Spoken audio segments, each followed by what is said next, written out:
Well, hey everybody, it's cold. So just kind of like an update of what's going on. I live in just outside of Austin, Texas, and we've been hit by what I'm going to call Snowmageddon 2021. It is a little different than anything that we have ever had here in Central Texas before. I'm a Canadian. I grew up there. I have all my family there. I know what cold is like. I know what it's like to be in snow and all that stuff. And this is a whole different ball game, let me tell you. First of all, hang on, let me get my hat on. So first of all, it's our houses are just not equipped for this. We got it started on Valentine's Day. I'm sure you guys have seen this stuff in the news, but it started on Valentine's Day. And at about 3 o'clock in the morning, we lost power. And all of a sudden it went off and it was gone. And then we got a little bit of power on the 15th, and we got it for about 30 minutes. In the meantime, we had started shutting everything down, and we didn't realize it was going to be off for so long. So we got it for 30 minutes, and then we got it again and it was off for about 3 or 4 more hours, came on again for another 30 minutes, and then we lost it for 18 hours straight. The things about Texas houses, especially where we are, they're not built for cold. We don't have insulation in the walls like you do in other parts of the country that are used to cold. We don't have insulated pipes, so that's a big concern. We're still frozen, so we don't know what our pipe standing is looking like. We don't know where we're at. But here's our backyard. We were in the middle of doing there's my dog in the back there. You can barely see him. He's kind of dark. He's very white. He blends in with the snow. Oh, where is he? Where'd he go? There he is. Here's my dog.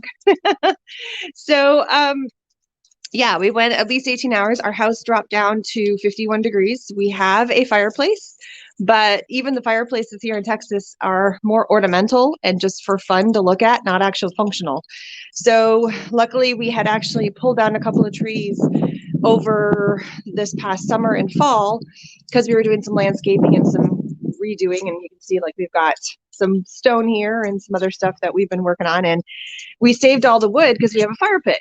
Well, we promptly brought all that wood inside just so we could either have the coals to have some warmth, but it's been pretty interesting. So not only did we lose power and we lost heat, but we also, hey everybody, but really live in Seguin. I know, it's crazy. We do have gas, so that was the plus. We were able to fire up the gas on our stove, and we used the gas in the fireplace, which was very nice. You can see a little bit with it. We're getting snow flurries again, so it's starting to kind of flurry down a little bit. So you can hear the dripping of all the ice starting to kind of melt, but then it's just going to freeze again and create more ice on the ground. So yippee. And then we have like the icicles of death coming down sometimes, so it's awesome. But we were able to basically heat and get some things, but then we also lost water. So we had zero water for a good 48 hours. We have had our power back on now for just over 24 hours. And oh my God, you don't realize how much the warmth makes a difference. I was able to have what we call a bird bath.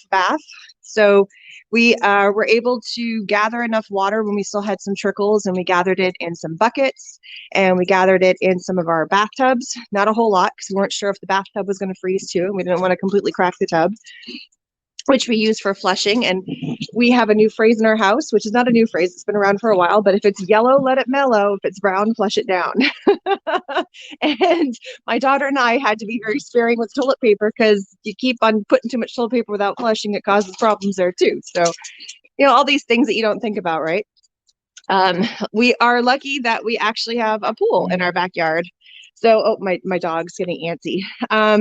So we were able to, I'll do a little stand over here. So we were lucky. Oh yeah. Hi, dog. He's all antsy.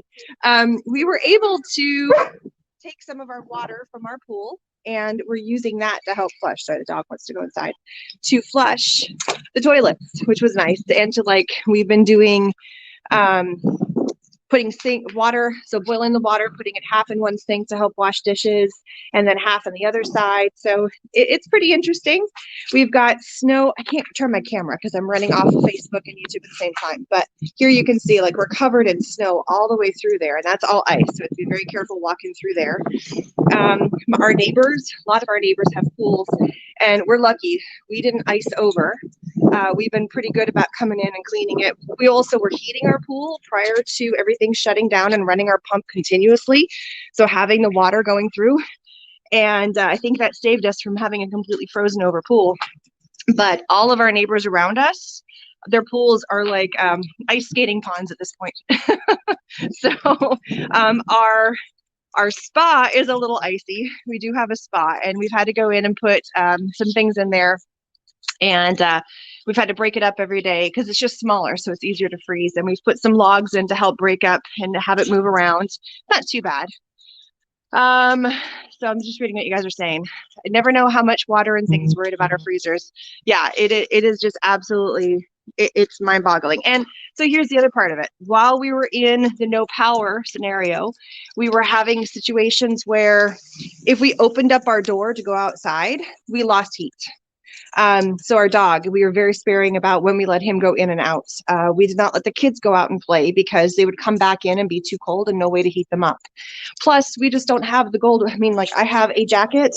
My aunt knitted me this amazing cap, but we don't have any waterproof gloves because we just don't use them around here. We don't have any snowshoes. We don't have anything that is quote unquote winter gear weather. Our cars, all of the streets. So we got snow.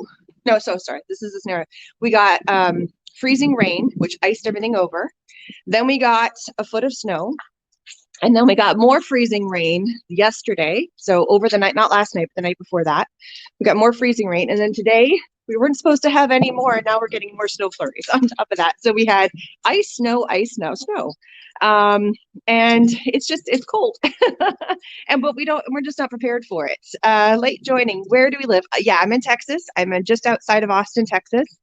And we had 50 hours of no power. We had intermittent where we were on for 30 minutes and then it shut off 3 times in that 50-hour time span. And in that whole entire time span, which started on it was the 15th at 3 o'clock in the morning, 15th of February. It's my husband's birthday. Happy birthday, honey. We got to start Snowmageddon and all this mess. We also lost water. We had trickles of water and we are still without water. So bird bathing, you heat up a little bit of water and you pour cups of yourself. So I got a shower-ish, bird bath-ish yesterday morning. I felt so yucky. It was disgusting. It's the simplest things, washing your face, figuring out how to run a boil notice for any water that does come in through the taps because none of it is potable at this point. So we're boiling everything. And yeah, we're just hanging in there. So we'll see what we can do. We're surviving. We do have heat again, which is a big plus. A lot of people are still without heat. We also have heard a lot of people in our area that they've had pipes break. They've had snow dam issues where it's dripped in and it's caused leaks. Some just right within our neighbors, right around here. We've had issues where there's a nursing facility where our neighbor across the street, their pipes burst and they have zero water, not even trickles of water. So we're boiling water that we have saved and sending it in little to-go containers that we had saved and sending it off so that they can take water over to the nursing home for just to drink at this point. So we're all kind of pitching in. As we're hearing stories and as we can find things that we can help with, we're all helping with our neighbors. We're texting circles. We were also without a lot of communication with cell phone, even though our power was out. We were able to charge our phones like by going to our cars, or if we had auxiliary chargers that we already had powered up, we were doing that. But we couldn't get cell phone reception. My texts were coming in so sporadically, and I would put it on airplane mode, and then when I turned it back on, it was like maybe a text. And then once we started having everything kind of coming back up, and because the cell phone towers were down too. So it's been a mess. So getting communication out has been a bit of a headache. My parents live in Canada, so I've been calling them. What's going on, because they keep hearing on the news and all my family keep asking my parents how we're doing down here. And, you know, they deal with this kind of weather all the time, and my parents keep telling them, but we're not prepared for it. Like, and they lived in Texas for a number of years too. So we don't even have a snow shovel. I mean, we have nothing. I don't have snow boots. My snow boots are up in Canada with my parents at their place because we don't need them down here normally. So it's just been weird. But we played nights where I taught my kids how to play poker. Why not? So there we go. We played poker and we made a lot of puzzles, lots of hugging by the fire and candlelight and pitching up, basically snugging up together and hanging out by the fireplace, for a couple of nights to keep warm and throughout the day as well. And lots of hot chocolate and hot tea. I'm out of wine. So, priorities, little things like that. Thank you so much for everybody who's saying things. Being in Wyoming, I know it's cold. Yeah, and no heat. It is not fun. I'm out here with actually no gloves, which is really totally stupid, but it's kind of hard to hold my phone with no gloves. But yeah, so everybody's pitching in. The next hurdles are getting our water back on and seeing what happens when we thaw. We were supposed to have been thawed by now, but the weather keeps kind of pushing out, and it's going to take longer and longer and longer to get thawed. So we'll have to see how our pipes have done and our neighbors' pipes. So even we may have water, but we might be shipping water out to our neighbors if they've had issues. And like I said, we're already shipping out some water that we're boiling to a nursing home facility in the area that our neighbors are taking it over there because her father lives there. Let's see what else is going on. Then we have the food supply shortage. There's that. So we're good. We have we just got some shipments of food in, and I just purchased some food right before all this happened. So we were good on that. But I know a lot of families did not have the stores, or we even have a deep freeze. So we've got stuff, and we pitched all of our food that was frozen, that could stay frozen. We put it outside in a coolers when we lost power for our 50 hours, basically. So make sure we didn't lose any of our food, which is good. But some people didn't have the food stores that we do. And so everybody was in droves going to the grocery stores trying to get stuff. And it could have been for diapers for their kids, or for, for formula, for whatever. I mean, there's all kinds of reasons why people are going to the stores. And a lot of the stuff the stores had to pitch because they couldn't keep it at temperature, so they had to throw it away. But there was numerous times when I heard lines going out the door of the grocery stores and wrapping around. People were outside in this freezing cold weather. We don't have the weather gear. We don't have the we don't have the coats. So there's basically like Texas popsicles that standing out there, but trying to get something because they didn't have anything. Water was another big issue. So people were trying to get anything to drink for water. And then, juices, whatever they could, just to get some liquids in their systems. People have been melting snow to help with that too. But we got to be careful about the brown and yellow snow and stay away from that. But then there were scenarios where they were at the grocery stores. They would only let so many people at a time because they're still dealing with COVID. So there's got to be, people, keeping their distance.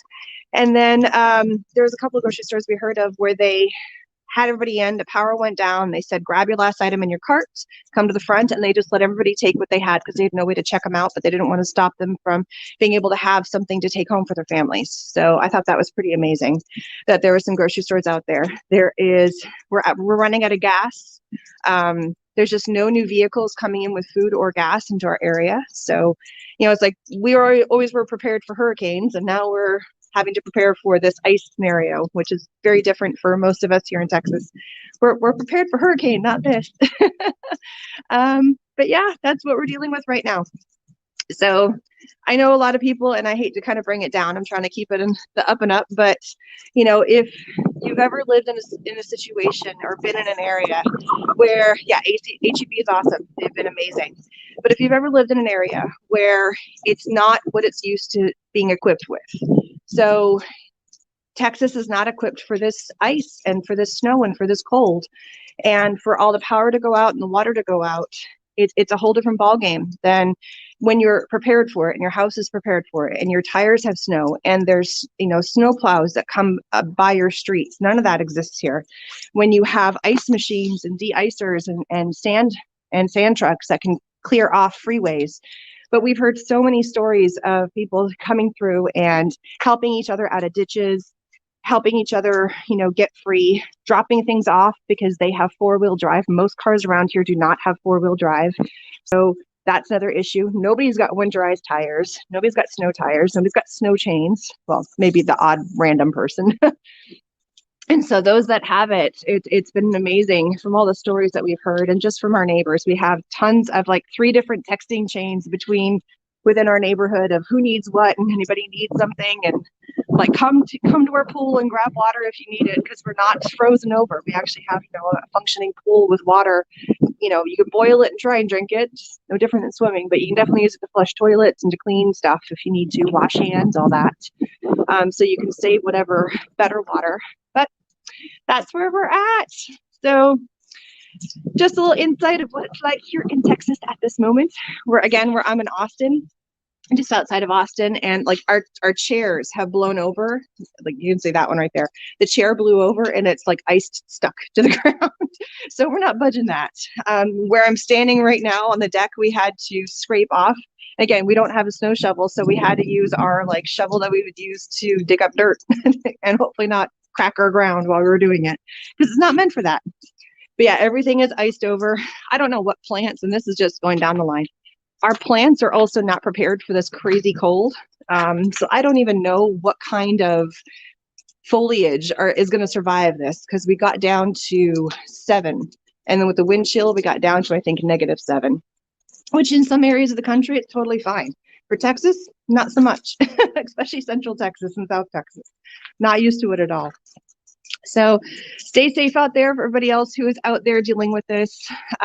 We're doing fine. We're hunkering down and we're helping out those that are in worse scenarios than us. But you know, it's Snowmageddon is the best way to describe it. It is crazy. But you know, I will have to say that there are some flaring temperatures within, not temperatures, but like angst within our house. The kids are a little frustrated. School's shut down, no school. We didn't know what the scenario was. First we had Monday of no school, then it was okay, no school Monday, Tuesday, Wednesday. We finally got that text in, again sporadic because we didn't have any communication because everything was shut down. We definitely turned into pioneer people for a while. And then we found out through Friday as well. All of the hospitals, any medical, my daughter's got a cast on her arm because she fell a couple weeks ago. She was supposed to get the cast off on Tuesday, and that has gotten pushed back to Friday. Not even sure we can get there. She's really annoyed because she wants to get her stupid cast off. I had a couple of doctor's appointments that got totally canceled. I mean, it's just, which is fine. We don't want to be driving around in this. We don't want to add to the crazy that's out there. The people that need to be traveling, they need to. People that have to get to the hospital, they have priority. Getting a cast off is not a top priority at all. And I'm like, honey, you got a lump with it. We'll take care of it as soon as we can, and you'll be just fine. If anything, you're protecting your arm a bit better. Keeping it a little bit warmer by being in the cast, right? You're in the valley and it's cold. Oh, you lost power for 7 hours. That's good. That's good. Yeah, we lost power for 50 hours, and finally we've had power for 24 hours now, and I'm just waiting for the other shoe to drop, let me tell you. And then, but we don't have water. We have trickles of water, so we're still being very sparing with that. Learning how to cook with very limited water is fun, and also just being careful about how much I'm cooking all the time. Here in Leander, been fortunate to have water, dealt with the power outages. Yeah. Everybody's got a story right now here in Texas about what's going on. It's very weird and different. And I saw a meme. My backyard neighbor actually posted a meme, and she said, "Oh yeah, yes, prayers to everybody who doesn't have anything back. We're lucky we've got one thing back, which is heat and power, which is fantastic." But the meme my neighbor posted was, "I'm tired of living through things that are going to make the history books." I'm totally with her. I'm so tired of living through stuff that's going to hit the history books. 20 years from now, we're going to be like, do you remember that winter that we had in 2021 where we lost power and we had to, you know, oh my goodness. It is something we will never, never forget. That is for darn sure. So stay safe, everybody. Thanks for listening to my little rant. I'll be back with my normal craftiness real soon. I've been trying to film things as best I can. I was kind of thinking that maybe I might get popped off live here, but I will be back. Trying to stay warm, save some water. Getting a little creative right now is a little bit hard just due to the fact that I'm trying to think of survival mode and not just, you know, being fun and creative. But I will be back doing my thing. It's my stress relief. So that is what we'll be doing. So thank you everybody who's jumped on. Arlene, Rachel, Elaine, thank you everybody. Barbara, Linda, Amy, Carla, oh, all the people, Carol, Brenda, Marilyn, Steph, Maylin, thank you everybody who has jumped on. I appreciate it. Please, if you know anybody that is through this, send them a virtual hug and say, just thinking of you, just the smallest things. Try not to belittle us. I know we're in Texas and we're dealing with cold, and some people have been saying things like, we deal with colder. Yes, you do. You absolutely do. You're also more prepared for it. So, and I was born in colder. I was born in Canada and lived there for many years, but it is. Hopefully sunny days are coming, and hopefully we don't have too many people that have lost too much damage. That's the next thing. That's going to be all the damage assessment that's going to be coming from busted pipes and all the craziness that's going to come as soon as we start thawing out and realizing the damage that's coming from that. So many more issues to come here, but everybody in our house is safe and everybody around us is safe, which is a good thing. And I wish you guys all the best. Bye, everybody.